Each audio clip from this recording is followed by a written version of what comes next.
जनपद बलिया के विधानसभा क्षेत्र फेफना के अंतर्गत थाना सुरपुरा में गांव घुसोपी पड़ता है। क्योंकि दिनों वहाँ पे एक बारात आई हुई थी और जिस दिन बारात आई थी उस दिन जो है एक यादव परिवार एक पंडित परिवार के बीच तू महमो विवाद हुआ था, जिसमें जो FIR पीड़ित पक्ष द्वारा दिया गया था उसकी गिरफ्तारी प्रशासन ने करके सुसंगत धाराओं में जेल उन्होंने भेज दिया। उनकी हमारे ब्राह्मण का जान बचाइए आप लोग। उनको जो है जो जुडिशरी की व्यवस्था है उनको जो है उनकी सुन करके उनको छोड़ दिया। इसी पर जो है राजनीति करने के लिए भारतीय जनता पार्टी के लोग उस आदमी को स्वयं ही अपहरण करने का काम किया और स्वयं ही एक गेन करना चाहते हैं कि समाजवादी पार्टी जो है यादव की पार्टी है और समाजवादी पार्टी के सांसद सनातन पांडे हैं, जिसमें कुछ कर नहीं है।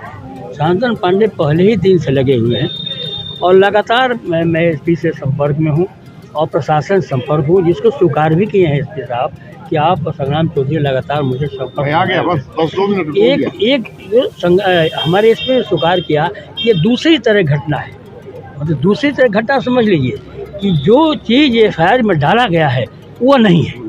अगर जांच हो रही है और जनपद का SP कह रहा है कि दूसरी तरह घटना है तो मैं मानता हूं कि अभी वो अपने रास्ते पर सही चल रहे हैं।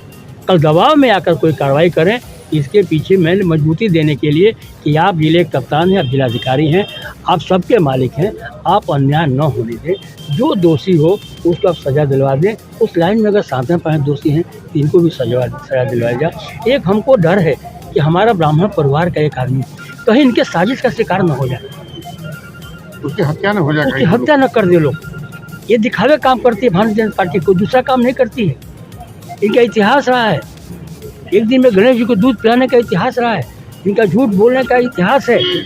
अगर उन्हीं की सरकार है, उन्हीं का मुख्यमंत्री है, उन्हीं का कलेक्टर, उन्हीं का SP है, तो फिर इतना विलम्ब क्यों हो रहा है? इसका जवाब तो भारतीय जनता पार्टी को देना चाहिए। मैं आरोप लगाता हूँ भारतीय जनता पार्टी पर कि वह जो है जाति उन्माद पैदा करने के लिए इस तरह की साजिश रची है और आने वाले दिनों में कहीं उस गरीब ब्राह्मण की हत्या न कर दें राजनीतिक फायदा लेने के लिए। ये मैं अपनी शंका व्यक्त करता हूँ। इसी से मेरे कप्तान ने कहा कि विलम्ब हो रहा है, आप इसमें तत्कालिक कार्रवाई करें।